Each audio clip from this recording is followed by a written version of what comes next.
Namo Amitabha Buddha. Hello everyone. So today I feel like talking about the 8 precepts, which is an enhanced version of the 5 precepts that we talked about previously. So when we mention the word precepts, some people may be scared or even terrified. Why do we need to observe the precepts? Why can't we just do whatever we want? Why can't we just be free? So I'm all for freedom. If anything, I want to have the ultimate freedom, the complete freedom. But in order to obtain complete freedom, we actually need to apply some self-discipline. It's a bit like when we are driving. If we want to be safe, we need to actually follow the traffic rules. So true freedom actually comes out of discipline. Without discipline, there is actually no true freedom. We are actually not free.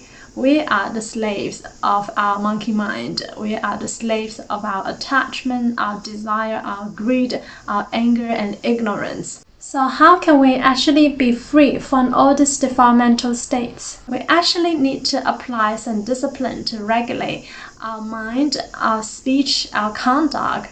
And when we observe the precepts, it helps us to have discipline on ourselves. So the 3 learnings in Buddhism: precepts, meditation, and wisdom.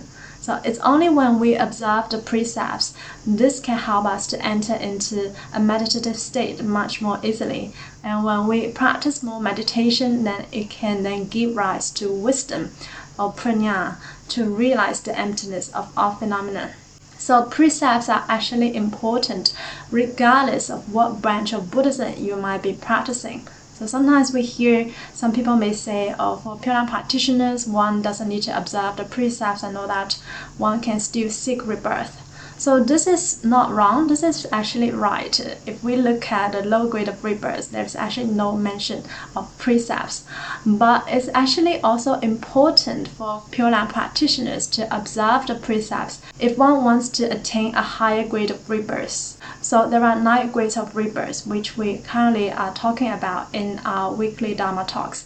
If you want to learn more about it, you can also come and join us every week. So what are the 8 precepts? The 8 precepts include the 5 precepts. So first, non-killing.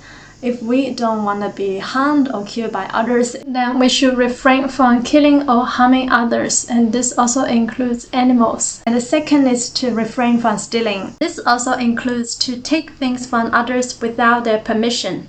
So if we don't want to have our things stolen by others, then it's also best we refrain from stealing. And third is no sexual activity. So in the 5 precepts, it's actually sexual misconduct, whereas here is sexual activity. So one shall be abstained from all sexual activity. And then some people may think, oh, this is so difficult. So the validity of 8 precepts is only for 1 day and 1 night. So for 24 hours, I trust it's not so difficult. And if you are in a relationship or you are in a marriage, it's best that while you are observing the precepts, you sleep separately from your partner. And the 4th is to refrain from lying. If we don't want others to lie to us, it's also important that we speak the words of honesty. So this can also include, if we interpret more broadly, no gossiping, no harsh speech, no frivolous speech, like we talk about in the 10 good deeds. And the next is to refrain from taking alcohol or any intoxicants or just any drug that may cloud the mind. And the precept also includes no smoking, although it doesn't say, but it also includes non-smoking. And the 6th precept is not to eat at the wrong time. So the wrong time here referring to the time after midday. So it's actually when the sun arises at the highest, and then after that one shall not eat. So one can still drink some water or clear liquids. One can drink fruit juice without pulp and not to take any snacks. And the 7th is to refrain from wearing jewelry or perfumes or cosmetics or just any kind of personal adornments that can give rise to our attachment to materials and also attachment to our appearance. So the purpose of observing the 8 precepts is really try to help us to let go of our attachment. And also no singing, no dancing, no music. So here really referring to those conventional types of songs or music or dance that can elicit any emotional attachment. So for Nianfo practitioners, it's totally fine if you are chanting Amitabha chant, and one can still practice Nianfo. One shall practice Nianfo when one observes the 8 precepts. And the last one is not to sit or sleep on luxury seats or beds, so beds that are really tall, really big. So by observing the 8 precepts, it's really a chance for us to live a life of purity, to cleanse our mind, our thoughts, our speech, our conduct. It will really help us with our cultivation. It will help us to let go of our attachment and to help us realize that true happiness actually does not depend so much on what we have. True happiness actually comes from the inside. When our mind becomes much more still, much more quiet and peaceful, this is where we can attain much longer lasting happiness. So the 8 precepts are really designed by the Buddha out of compassion for lay Buddhists who also want to experience a day like the monastic life, like a lot of monks and nuns. So some people, when they look at the 8 precepts, they may be like, oh, this is too hard. So at the beginning, it can be a little bit challenging if we have a lot of bad habits, a lot of attachment to materials, to food. So it could be a little bit difficult for some people. But really, once you are at the point that you can overcome this and you can really observe the 8 precepts properly, I guarantee you, you will feel so good afterwards. So what you will experience is a sharpen in your awareness, in your consciousness. You can be much more focused, more concentrated in whatever you do. And you will also notice definitely a decrease in defilemental states. So by observing the 8 precepts, it can really help you to purify your mind, to purify your thoughts, which will also help you to purify your body. I guarantee you, you will feel so good afterwards. And I'm really talking about from my honest personal experience, and that's why I'm still currently on the 8 precepts. So it's the second day I've been taking the 8 precepts in this month. So in Chinese Mahayana Buddhism, for some lay Buddhists, they observe the precepts under the 6 observation days. And the days I'm talking about are in accordance to the Chinese lunar calendar, which means that they will be on different days for each month for the Gregorian calendar.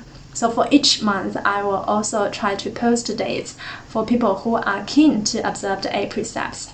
So you don't need to take the 8 precepts every day. You can if you want. Actually, the more the merrier. You can also choose to take it any other day outside of the 6 observation days. In the sutras, the Buddha also told us that by observing the 8 precepts, it will actually generate infinite merit. So for instance, just by observing the 8 precepts, it can prevent us from falling into the 3 evil realms. And the Buddha also told us that by observing the 8 precepts, and if one doesn't commit the 5 great offenses, which means the worst deeds such as killing one's parents, make a Buddha bleed, killing an arhat, and also split a harmonious sangha. So if you don't commit any of this and plus you observe the 8 precepts, this can actually help us to eliminate all our bad karma. So this is incredible. And why is that? Because when we observe the 8 precepts, it really helps us to get rid of a lot of our attachment to the illusional world. So by letting go of our attachment, we can be free from our karma. And for Pure Land practitioners, if we observe the 8 precepts just for one day and one night, you can obtain at least the middle level of the middle grade of rebirth. Now, if you observe the 8 precepts regularly, you can obtain at least the highest level of the middle grade of rebirth. Now, if you observe the precepts quite well and also you generate the unsurpassed bodhicitta, then it's most likely that you are in the highest grade of rebirth. So if you're interested in learning more about the 9th grade of rebirth, you can also come to our weekly Dharma talks, which currently we are looking at the 9th grade of rebirth. So the Zoom link is in the description box. So when we observe the 8 precepts, usually for the first time, it's required to go to the temple to observe that under the guidance of a monk. And once you have done that, then you can start to take the 8 precepts at home. But for a lot of people, this may not be possible. If you don't live near a temple, and also due to the COVID situation, you can't go out, then you can also take the precepts at home.